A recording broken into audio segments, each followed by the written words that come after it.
You worked hard to lose weight, and for a while you were feeling great, lighter, healthier, and in control. But then life happened. Stress, old habits creeping back in, or maybe just a little too much, "I'll get back on track tomorrow." Before you know it, the scale is inching up.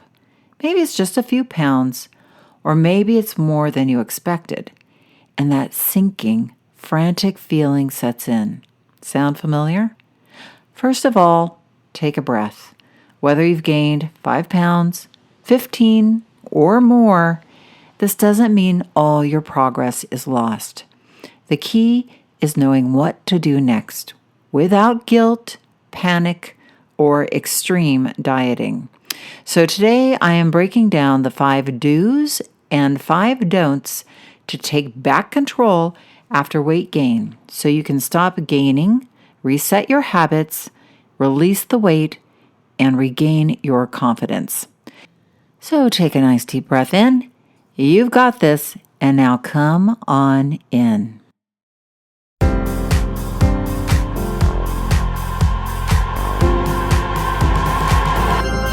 Did you know that our struggle with weight doesn't start with the food on your plate or get fixed in the gym? 80% of our weight struggle is mental.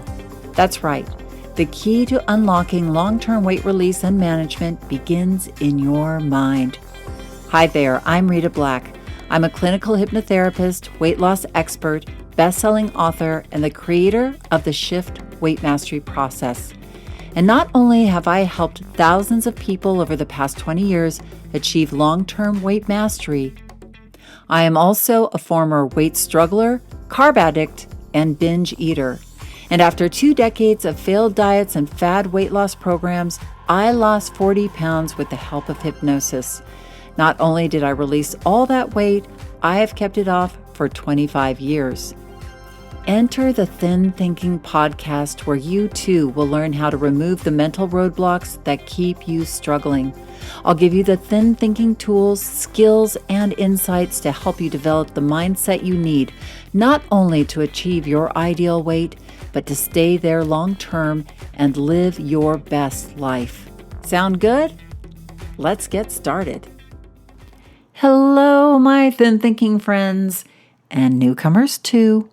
Hello, come on in and get cozy. And you know what? Let's do it. Let's just take a nice deep breath in wherever you are, in your car, on a walk, in your office, in the kitchen, and let it go. And let's just all be here together for a moment and settle. Because today we're going to talk about what to do when you begin gaining weight after releasing some weight. Ugh. And it's the worst, isn't it? So I've been thinking about this episode for a while. And, I hear bits and pieces all the time of people like, oh, I was doing so well, and then I started gaining weight back, right? What do we do when we start gaining weight back after being so focused? Oh, it's the worst feeling, and it often ends up in spiraling back up the scale. So I am excited to dive in because I am assuming that just about everybody here knows a little about gaining weight after losing weight. Am I right?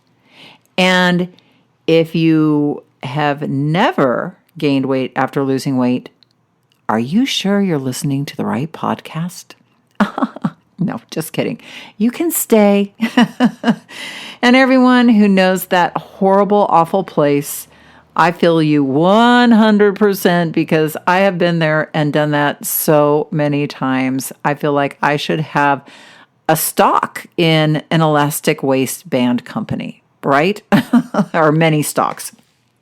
So whether you are currently in the struggle with gaining weight or just, want some coaching for maybe, perhaps, sometime in the future, I am looking forward to digging into this topic with you today.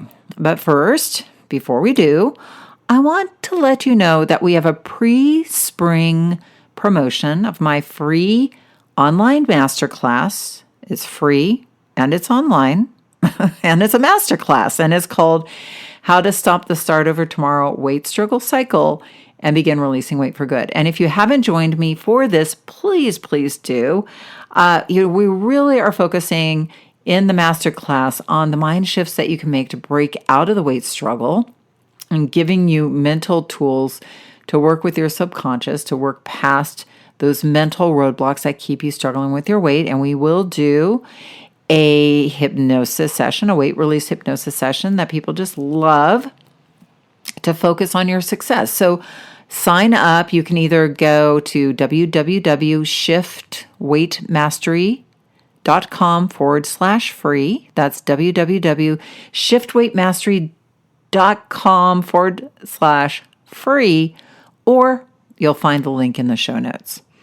All right, so I'm going to go through 5, count them 5, don'ts to completely don't do if and when the scale ever starts to creep up. And of course, with all those don'ts, we need a few do's. So I'm going to give you 5 do's to do if the scale starts creeping up. Sound good? So we all know that horrible feeling, okay? The scale is going up. The pants are getting tighter. Everything was going well, but then the holidays happened, or you went through a stressful time, or you went away and tasted everything, and somehow all that focus you had for releasing weight or maintaining the weight you released went away. This may have happened over hours. I certainly remember times hitting my magical weight loss number and then going out that day and celebrating by eating and was immediately moving up the scale. But sometimes things are going great. You have the focus, you lost the weight, but now the event is over, like the wedding or the reunion or the trip, and you loosen your grip and your pants start to get a little tighter. Or it could just be that slow creep up the scale over time. You do well, you maintain, but then along comes the holidays and we gain a few pounds and we try to refocus, but then we go away for a few days and come back with a few more pounds gained. And then we go through something stressful or someone gets sick and the old habits come back. We see the number going up and we try to pull back and restrict, and it seems like you have less and less willpower. Oh, I remember one time avoiding the scale during a weight gain period before I made my shift. And I kept saying, okay, I'm going to be really good on Monday, and then I'll get on the scale next week. So, I kept pushing off getting back on the scale. So I'll get on the scale next week. And then I would be good for a day or two. And then I would be bad and beat myself up and go, okay, I'm going to get on the scale next week. Okay. I would be really good for a couple of days and then be bad and yada, yada, over and over for, a few months until I got on that scale and I knew it was going to be bad news. And it was, because I was up 25 pounds. And you know what? I was so mad at myself. But you know why I was so mad at myself? It was about the weight gain, of course.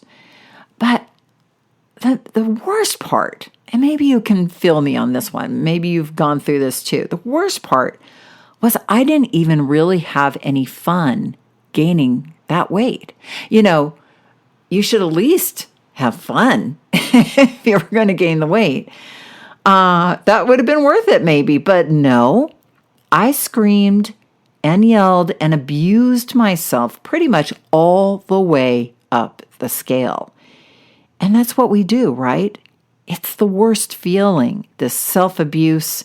So guess what? My number one don't is for you here today, my friends. If you start gaining weight, number one, don't beat yourself up. Yes, guess what? I know you. It's the first thing you start doing when that scale goes up. When we're losing weight, oh my God, we are being good. And it's a high, right? It's a dopamigenic event, being good on a plan.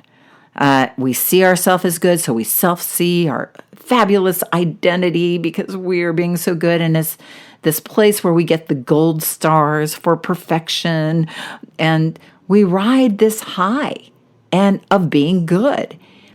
But what happens when that honeymoon is over, and we get bored, or we have a bad day or week or month, and we get on the scale, or we put on the pants that fit so well last week, and yikes, horror, the scale is up, and what happens? What happened to that self-identity of being so great, being so perfect? Oh, well, that identity is gone. Is there any kindness or understanding when you stand on that scale or unsuccessfully try to zip up that zipper? Oh, no. All the horrible self-abuse comes in. You're a loser. See, you were kidding yourself with being good. Yada, yada, yada, yada. You're a loser. You can't do it. You can never do it. Why did you think you could? Right? Because when we struggle with weight, our mind and our inner self speak only knows two gears: being good and being bad. So when the scale is up, you're bad, and everything is wrong. And that whole glittery and good you immediately becomes bad. All the glitter drains out. And the ugly duckling, the person who can't be successful, and all the negative and frantic inner self-speak comes in, making us feel chaotic and anxious and disappointed, bitterly disappointed. And all the darkness that we held down in our subconscious during our period of being good comes bursting out and right into our consciousness. So guess what this does? Does it help? No, it stresses you out. We feel panicked. Alarm bells begin ringing in our head. This can't be happening. No, this can't be happening. I was being so good. And guess what happens when we're stressed? We eat even more. Our conscious willpower mind shuts off and our limbic system takes over, and we're at the mercy of old habits. And if our habit is to eat to comfort ourselves, well, guess what? That's what we're going to do. So please, do not despair. Let's let the inner critic take a vacation. And if the scale starts to ascend, let's bring in a much nicer voice, a much better inner voice. Instead of our inner critic, let's bring in the voice of our inner coach, who is the strategist, the problem solver, and the nurturer. And guess what your inner coach is going to want to do first before anything else? Are you guessing? Well, guess what my number one to do would be? And if you're a student of mine, you probably guessed this already. And if you thought or guessed, I need to forgive myself, well, aren't you clever? Because you are so right. So my number one do for you, if the scale starts to go up, is to immediately forgive yourself. You see, when we struggle, we don't believe in self-forgiveness. We think that it is the furthest thing that we should do. It's the last on the list. Because why would we forgive ourselves? Because we have been bad. And if we forgave ourselves and kind of let ourselves off the hook, we would be this wild, uncaged beast, eating everything in sight. But that's actually not true. Why don't we believe forgiveness is the answer here? Because we start gaining weight, we think we need to whip ourselves into shape, right? We can't be trusted. We've got to whip the overeating weight beast back into shape to behave and to be good again. But as you've probably seen, it doesn't work like that. The louder the critic, the louder the rebel. And the rebel will counterattack with just wanting to eat everything. So we have to forgive ourselves. And research has shown this, that self-compassion allows us to self-respect and reconnect with ourselves and actually adhere to healthier behaviors. Even though you think self-forgiveness will give you a license to eat more, it actually works in an opposite direction. It allows us to align with ourselves and respect ourselves again. And guess what? We need in order to truly advocate, communicate, and show up for ourselves on our weight journey. Self-compassion is a huge part of shifting your mindset. We don't realize even when things are going well, we build up all these little resentments against ourselves. So when we are gaining weight, all the resentments that are stored in our subconscious, causing a lack of trust in our ability to be successful in the long term, they build up. And so ultimately they work against us. So self-forgiveness, and I'm a big fan of forgiving ourselves often, just to kind of clear out the cobwebs of all those little resentments that build up and disconnect us from ourselves. In the shift, we do this way more in depth, but let's try this now. Let's just do some self-forgiveness. And I'm going to have you do something. And, if you're driving your car, obviously you can't stop and write this out, but you can just bring to your mind a couple of things. And if you can pull your car over to the side of the road, if you want to fully participate, because I will be having you close your eyes. But, and I do not recommend doing that while you're driving. But if you are seated or at home, here you might even take out a pen and paper. So I just want you to write out 3 top resentments that you have with yourself. And they don't even have to be clever, but just list them. And what would a resentment look like? Well, whatever comes to your mind. It doesn't really matter. I gained 5 pounds over the holidays, or I've lost my focus, or I can't stop eating after dinner, or I haven't exercised in 2 weeks, or I hate my stomach, or anything that just pops into your subconscious mind when you ask yourself, what am I resentful about around my weight? So go ahead and hit pause and just get a couple of things going in your mind. I'll just be waiting here for when you come back. Okay, how was that? Did you get a few? All right, good. Now we're gonna work on our forgiveness. So if you've written this out, and you can just do this in your mind if you want, in front of that top resentment, let's say my top resentment is I gained 5 pounds over the holidays. Well, it's really simple. We will just say internally to ourselves, but we're going to do this with our eyes closed because I'm going to give you a structure. But you can write, I forgive myself for having gained 5 pounds over the holidays. So you want to put I forgive myself for in front of those things. And writing it out actually helps. It just kind of grounds you in that phrase, and it starts connecting you to yourself. But if you can't do that, that's cool. Just do your best. So what I'm going to have you do is take a nice deep breath in and close your eyes, and we're going to work on the first resentment. And all you need to do is say, I forgive myself for whatever that first thing is 3 times. So you want to repeat it 3 times to yourself. And if you've done these with me before, you may have, if you've been listening to the Thin Thinking podcast enough or have been a student of mine. But we do it for 3 because the first time it kind of lands on a shallow place. Every time you say it, you get a little deeper cut, and allow yourself to get a little deeper cut. Open up your heart a little more, okay?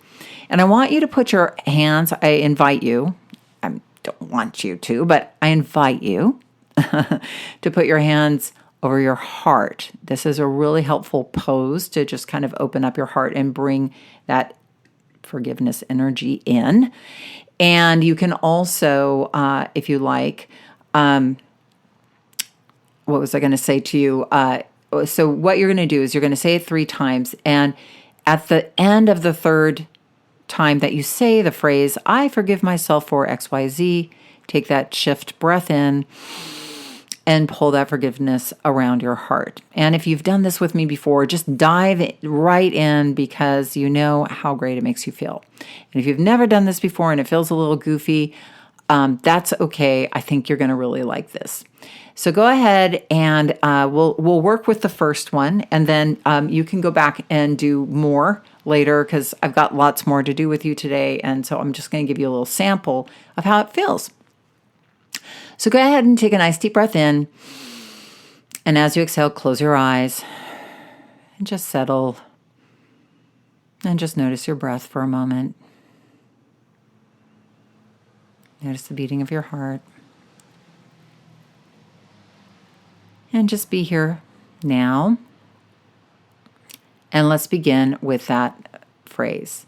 I forgive myself for XYZ. So go ahead and say that 3 times to yourself. I'll give you a moment, and then I'll guide you through taking a breath and bringing in that forgiveness. So I forgive myself for.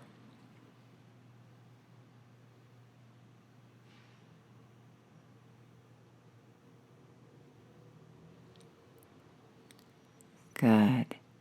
Finishing up, and then take that nice deep breath in, pulling that forgiveness around your heart and just imagining that forgiveness, that ice around your heart melting towards yourself. Just take another nice deep breath in and feel that connecting power of that forgiveness and let it go. Now, usually we would go through all 3 of those, but I'll let you do that, but that's just a taste of what the opportunity is. So if you are standing on the scale and the scale is up, just, say, I forgive myself for overdoing it last night, and really work on that connection with yourself. We're going to work on what to do after that, but the first step is to reconnect or stay connected with yourself rather than beating yourself up, disconnecting from yourself. Because when you lose that, when you disconnect from yourself and beat yourself up, you do not believe in yourself, you do not have respect, and no weight loss journey ever came from a place of disbelief and disrespect, right? You would not, that is why we fail, is we have no belief in ourselves. And we're just reacting instead of acting from a place of power. We're acting from a place of disempowerment. So it's very important for you to stay connected and to believe in yourself. So once you've forgiven yourself, what is that next step? Well, what most people try to do after beating themselves up, which usually backfires, is, drumroll please, they will quickly and automatically go back to trying to be good. So they're going back to being good. That is the next thing that they try to do. So number two, do not, and I repeat, do not try to get back to being good. See, it's so interesting because I've been doing this for 22 years. And if somebody gets a little off track, what do? We say, I've got to get back to being good. I've got to get back to being good. But we can't. And hear me out. We have this idea that there was a magical time and place where we were being good. And if we could just wave that magical wand and go back to that place of perfection where we were before, everything would be fine, and then we'll lose the weight again, and then we'll be great.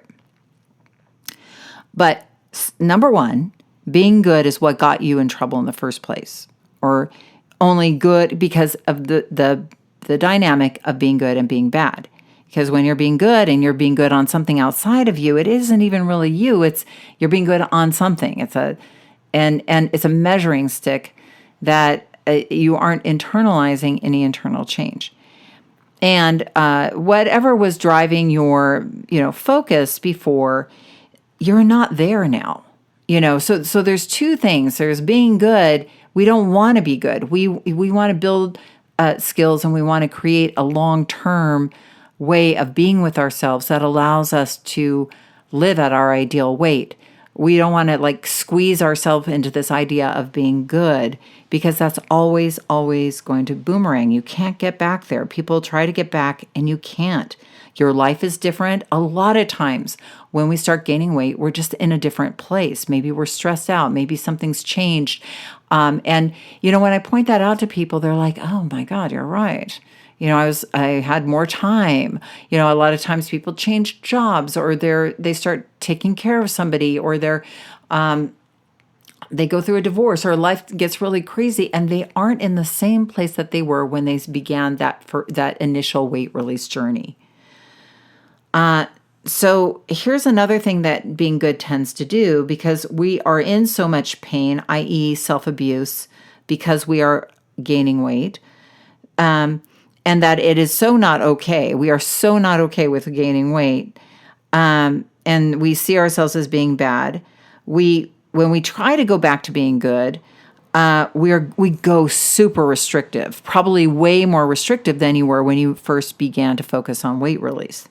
But we're so panicked that we'll be like, I'm not going to eat anything, or I'm going to eat. I once had a client who said, I need to lose 30 pounds in 30 days. I was like, that's physically impossible. She's like, but I've got to. I was like, you just physically cannot release 30 pounds in 30 days. She's like, there was just this panic on her face.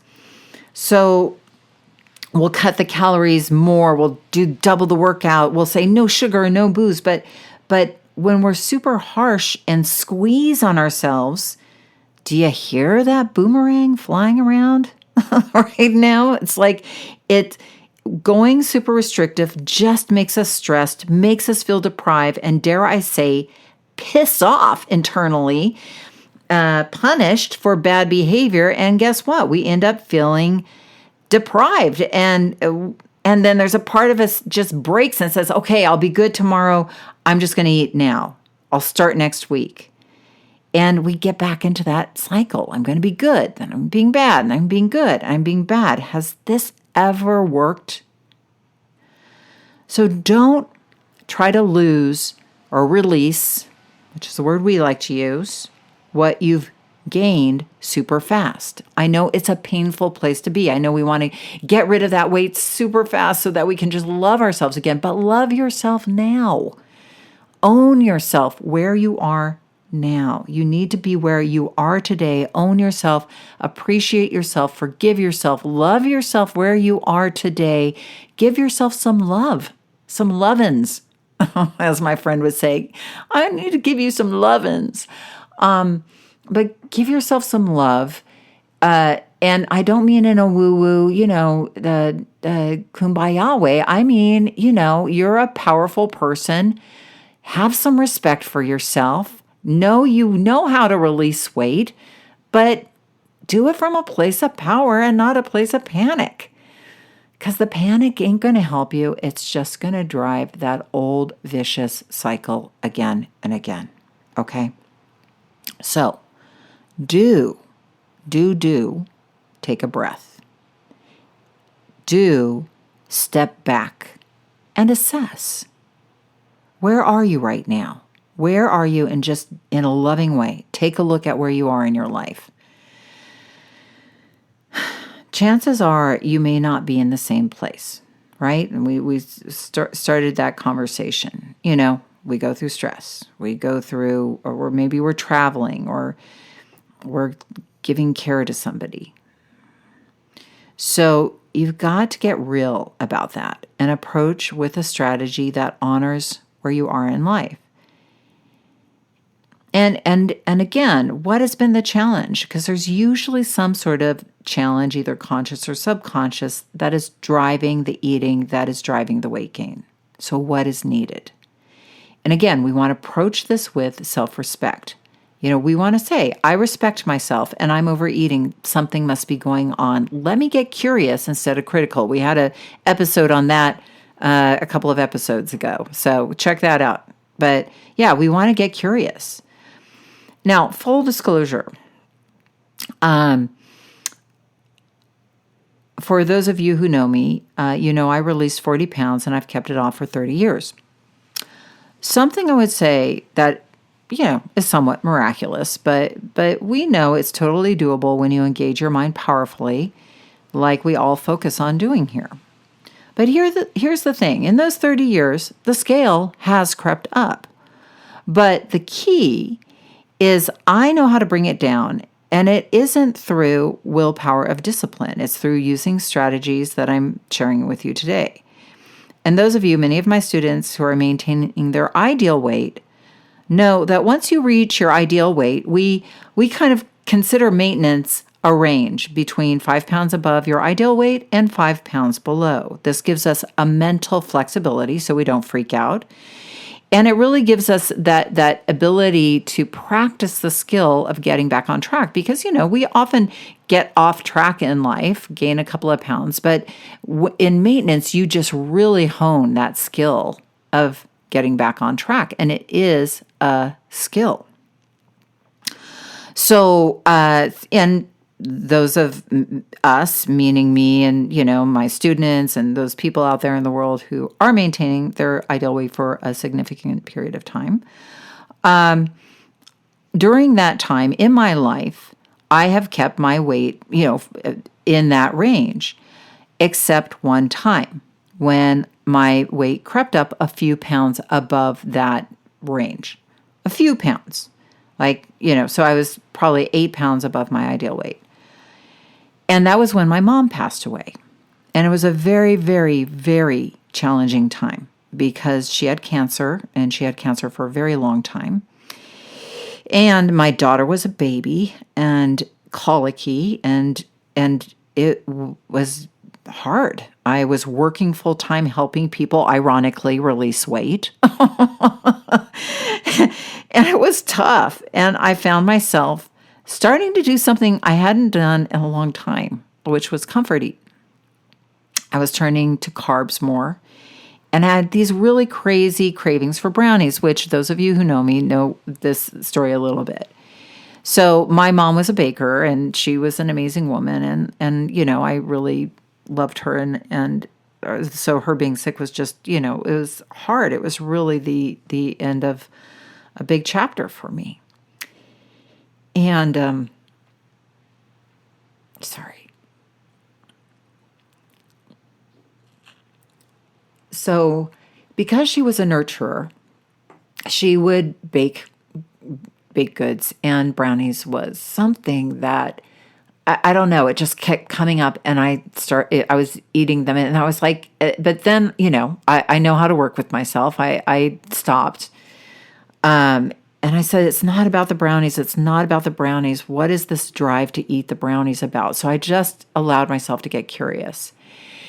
And when I got curious, I was like, what is this about? What is this about? And it came to me. It was like the brownies were my mother. The brownies were nurturing. The brownies equaled mother's love, which I didn't have. And I certainly wasn't giving myself because I was being very hard on myself at the time. I was driving myself, was doing my business. I had a colicky daughter. I was not sleeping well at night. My mood was just all over the place. I had hormones raging because, I had given birth. I was breastfeeding. I was flying up and back and forth from LA to Seattle, in my spare time. And now that my mom had passed, I wasn't having to do that anymore, but I was just kind of picking up the pieces of everything that had happened. And I was, just reaching for food and I was like, this is not about food. This is about, you have a deeper need, Rita, and you've got to find a way. Because there was a part of my brain saying, well, you don't have time to nurture yourself and you don't have the money to get a nanny or, anybody to take care of your daughter other than your husband. And we were both stressed. So, but you get to that point where you're like, I've got to take my life back and I've got to, I started talking to my mom instead of eating. And I started, internally talking to my mom and asking her for help. And I got brave enough to just find the time, ask my husband to help me out more. I just had to ask for help. I asked for some counseling help. I started showing up for myself. I started nurturing myself. I started, just connecting on a deeper level with myself because I had gotten away from that because just so much had happened at that one time. And if you are struggling right now, my guess is, you start beating yourself up, but you also get away from that part of you that is the amazing problem solver, the part of you that is curious and that can come up with practical solutions. So, I started walking again because I had stopped, exercising in the way that I had been exercising when I had my baby. And I had to kind of create some structure in my life. And I slowly started releasing weight. And I was not pushing myself to release weight fast. I allowed myself to release a quarter of a pound a week. It was like, let's just do this slow and steady and just let's, the weight came off. But for me, it wasn't even the weight. It was that loss of connection with myself in the way that I knew how to connect. And it was just because life had gotten so overwhelming. And we got to dig deep sometimes. So I hope that kind of helps you see that the answers are not going back to some magical time when you were being good, but to really rigorously show up for yourself with self-love and self-respect. Get curious, get some answers for yourself. It will calm you down. You'll be able to use your strategic brain and really start to assess the situation and your needs here in the moment now. And I've counseled many people, hey, maybe you don't want to release 2 pounds a week. Maybe you want to just take it slow because right now you're taking care of your mom, or you're in a really stressful situation, or you're going through a divorce, or you're not where you were when life was a lot easier and you had all that time or all that focus. We go through seasons in our life, and some seasons we don't have the focus that we usually do, and we have to adapt and be flexible. The reason why I am here talking to you today is because I learned that being flexible, and it's not always a rigid, I have to release a pound a week and it has to look like this. Long-term permanent weight mastery is about flexibility, but it is about consistently showing up for yourself and giving yourself that respect. Okay. So sorry, I didn't mean to, but whatever. I thank you for giving me that moment. So I want to bring you to 3 now, which is don't underestimate the power of refined carbs over your eating. Okay. We're completely switching gears here now, but, for those of you who are new to me, you maybe don't know about the carb zombie, but those of you who know me, you know that carb zombie very well.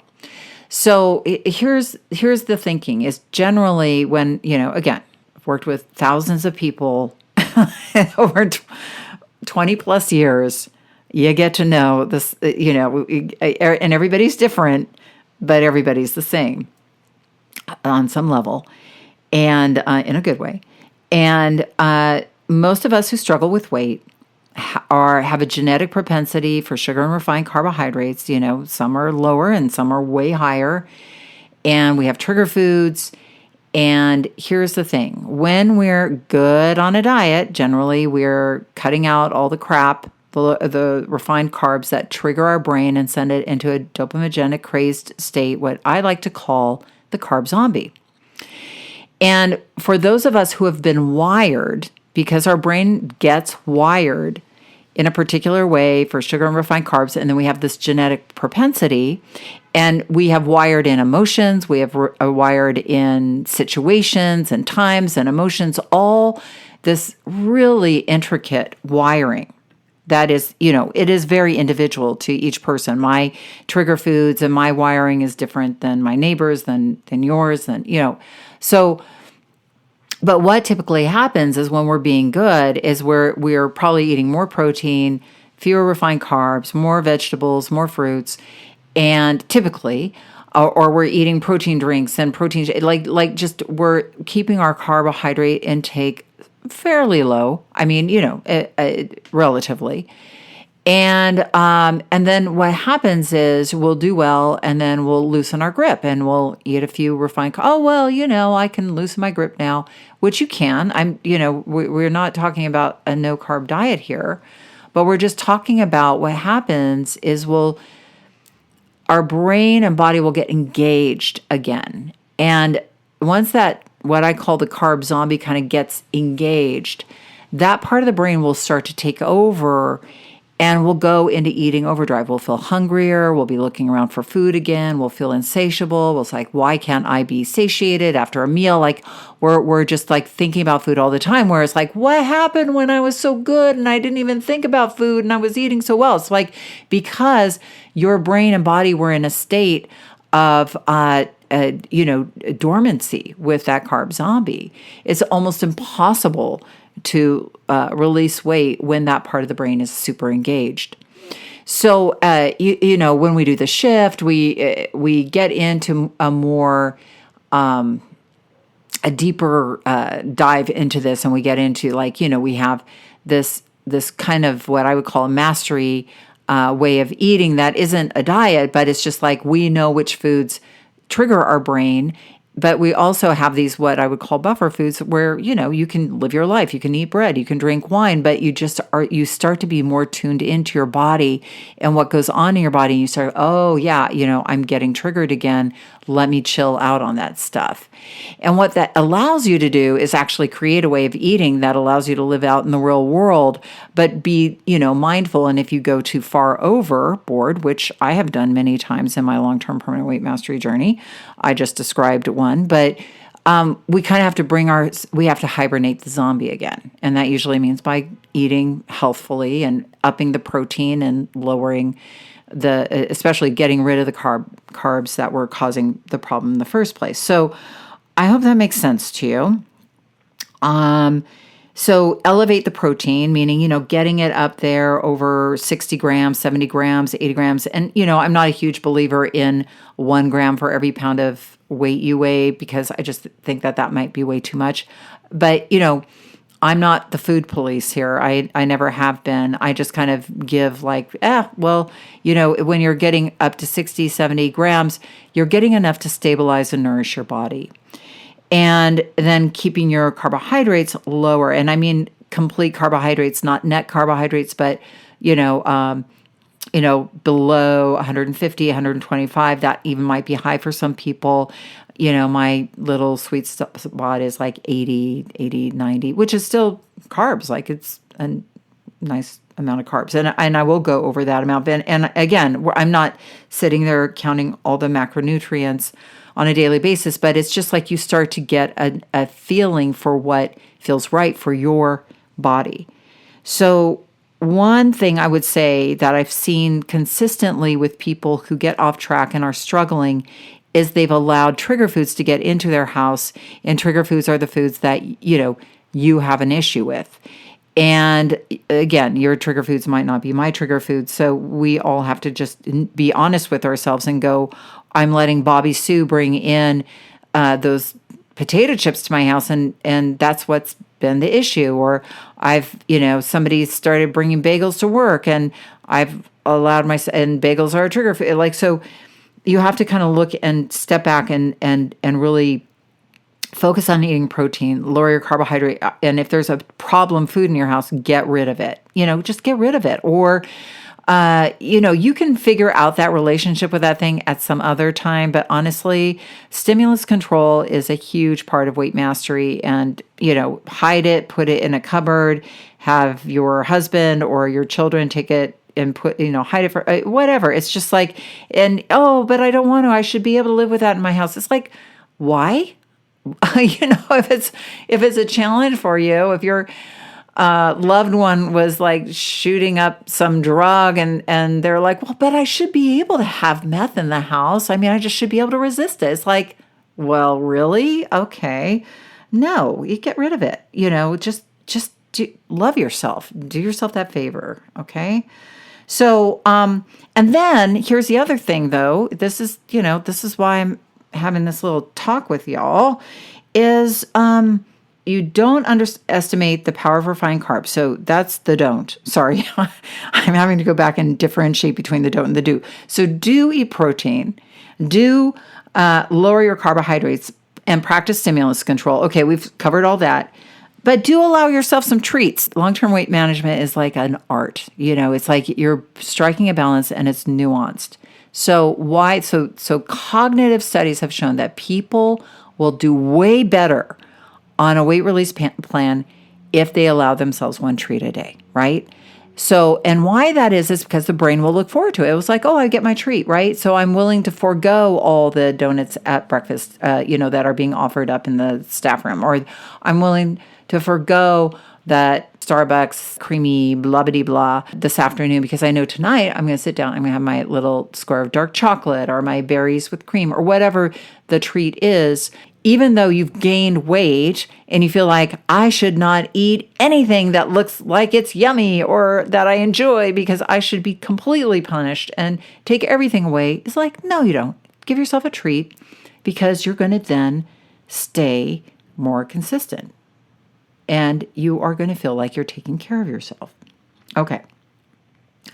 If that wasn't fun enough, now, number 4, don't, and you guys are going to love on me for this one, don't avoid the scale.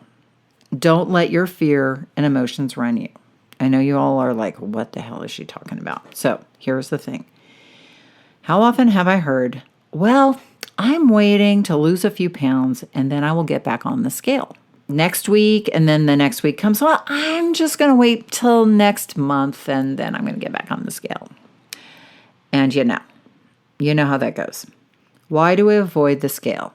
First of all, we make it mean way, way, way, way, way, way, way more than it should. We make it mean that we're either good or bad.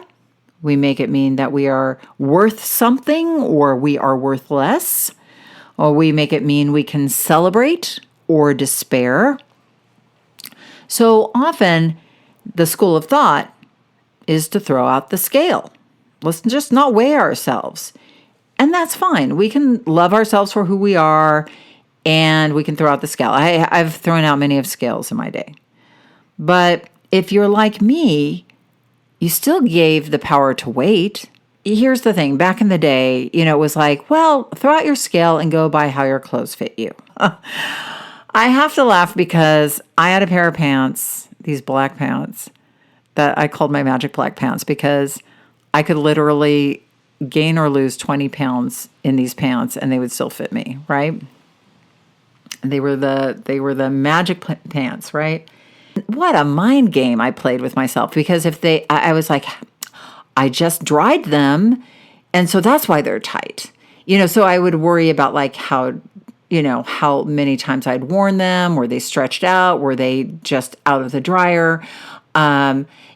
I would look at my butt in the mirror or in the window as am I fat? Am I thin? I'd still obsess about myself and my weight, 24/7, irregardless of if I stood on the scale or not. Do you know what I mean?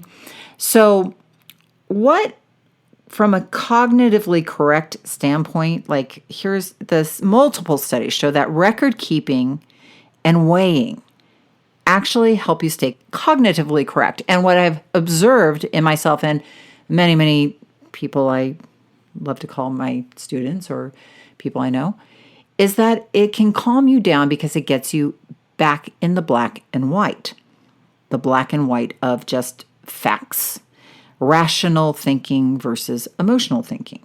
But you need to use your mind in the right place. So don't avoid the scale. Do get the data. Stay in a rational scientist mode. That's what we like to call it, a scientist mode. So get on the scale. So here's some coaching. Here's some coaching and some love-ins for getting back on the scale and getting the number.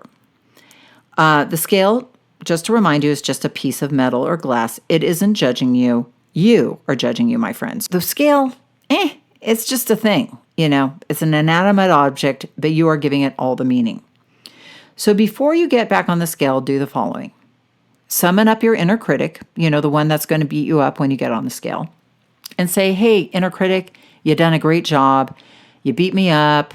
I gained some weight. You really know that I really am a big loser. So I'm going to tell you, you can just go take a nap because you've earned that vacation. Okay? And then, just imagine not locking, but, opening up the door and having your inner critic go take a nap in the back room of your brain.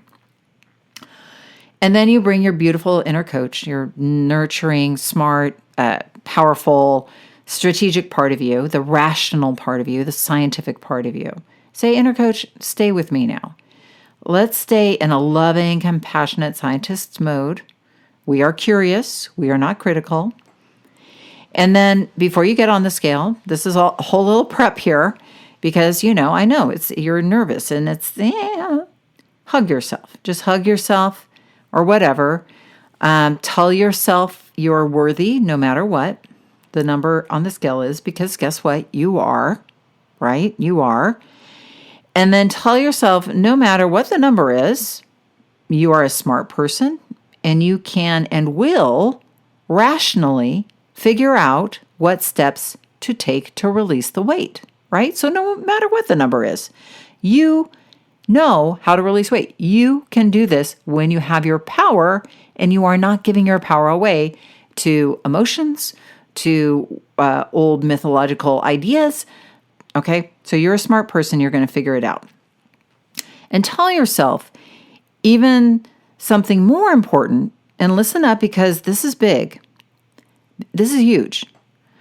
The weight you gained, no matter how much you gained, if you allow that 5 pounds, 10 pounds, 20 pounds, 50 pounds, 100 pounds you gained back to teach you the lesson or lessons that you need to learn to never gain that weight again, and be confident about that because you now have a more sane, self-compassionate, and way more rational approach to weight management than the old good or bad struggle cycle, then your gaining that weight back will not only be worth it, it will be a gift, right? So your having gained that weight back can and will be a gift if you choose to learn the lessons of why you gained that weight. You follow me? A little radical, but you get that and own that. Get that and own that. So now you're ready to get on that scale. You get on that scale and you look at that number, and it's just a number, folks. Get the number like the loving scientist you are and get off, and now you know. Now you're clear. You have just something black and white that you can work with and make a strategy around. So, take a breath. Now we got that one out of the way. And then as we have our little lab coat on, we have our little inter-scientist coat on, get clear on what you're eating daily also. So it's going to help you focus on the road ahead. Just start assessing, start getting into rational decision making, and tracking helps you do that. Tracking what you're eating, and maybe you're tracking just by writing it down. Maybe you're not doing calories, maybe you're tracking calories, but just get clear on what you're eating and how much you're eating, and it helps. It helps on so many levels. For you see, if you're getting enough nourishing foods that stabilize you, like the protein, and you keep your carb zombie in check, it also allows us to just get real with how much we're taking in. Often when we are in release mode, we are a lot clearer on portions and the amount of energy going in and out, and we see progress and we're able to make decisions more confidently rather than, I ate that and I was bad and now, I'm going to gain weight. Long-term studies all back up that tracking data is a common skill among long-term weight masters. It helps keep you clear. Our brain forgets what we've eaten 15 minutes after eating oftentimes. So we often assume we're consuming way less than we truly are. And if the scale is going up, it helps to look at that and to look at the numbers, not to punish yourself, not to deprive yourself, but just to get clear, to get black and white, binary, rational. Our brain forgets what we've eaten 15 minutes after. Can you believe that? It allows you to get into a strategy mode. I can't tell you how many times I've seen people's face just change from anguish to, interest. And, that's what I need to do. Oh, okay. Now I'm clear. Oh my gosh, look at how I thought I was eating that much, and now I'm eating that much. I get it. No wonder. All the craziness and all the frustration and all the mystery just kind of floats away and you get clear. It calms you down. It puts you back in charge of your weight release. Okay. Now, number 5, don't be an island. This is a short one, but I remember all the shame of gaining weight. And it's shameful, right? We hate that feeling. It's shameful. It shouldn't be, but it's shameful. Hiding behind big clothes, refusing to go out. I kept all of my horror and shame about my weight gain deep inside in the dark. Mushrooms grow in the dark, and so does self-shame. So sharing your challenges with people who are supporting your weight loss initially will help you feel better. It will bring it to the light. Bring those mushrooms of shame to the light and see how they dissipate. You'll get it out in the open. You'll feel aligned. You'll get support again. So that's like, don't be an island, and do get support from others, from the people who supported you in the first place. When you're doing great, people forget to support you. You have to keep reminding them. It's, sorry, that's how human beings operate. They're pretty self-involved. So you have to, if you want their help, you have to keep reminding them, right? So let your team know, hey, you know what? I'm going through a tough patch here, gained a couple pounds, or gained a lot of weight. I need your help again. And, maybe you can help work out with me, or, can help cook for me, or, get the support. So here's the thing. Gaining weight isn't something to be ashamed of. It is often a part of a powerful weight mastery journey if you allow it to be. People are like, oh, I got to go back to the beginning. I was like, why? You are still on your journey. A long-term permanent weight mastery journey has many legs to it. Not the legs you run on, but, legs. Like, okay, I gained a few pounds part of the journey. Okay, now I released those few pounds, and now I'm continuing to release. The journey isn't over. You're a powerful hero on a powerful journey, and weight isn't just about weight. It's about how you show up for yourself and communicate with yourself, right? So 1, don't beat yourself up, but do forgive yourself. 2, don't try to get back to being good. Do take a breath, step back, assess, and start to strategize. Get curious and get underneath what is going on. 3, don't underestimate the power of refined carbs on your overeating. 3, do elevate your protein, lower your carbs, and practice stimulus control and add a treat. 4, don't avoid the scale. Don't let fear and emotions run you. Do get the data, stay in rational scientist mode, and get on the scale, but in that loving way. 5, don't be an island. 5, do get support from others or the Thin Thinking community. So come to my free masterclass and learn more, get some hypnosis, get refocused, and get moving back on your powerful journey. Thank you, friends. Thank you for being here today. I hope this was of service to you. If you are gaining weight, love yourself. I'm here for you. We're all here for you, sending you powerful energy. You can get aligned, get back on track, and move forward on your weight mastery journey. So have a great week. And remember that the key, and probably the only key to unlocking the door of the weight struggle, it's inside you. So keep listening and find it. I will see you here next week. Thanks for listening to the Thin Thinking podcast. Did that episode go by way too fast for you? If so, and you want to dive deeper into the mindset of long-term weight release, head on over to www.shiftweightmastery.com. That's www.shiftweightmastery.com, where you'll find numerous tools and resources to help you unlock your mind for permanent weight release, tips, strategies, and more. And be sure to check the show notes to learn more about my book, From Fat to Thin Thinking, Unlock Your Mind for Permanent Weight Loss, and to learn how to subscribe to the podcast so that you never miss an episode.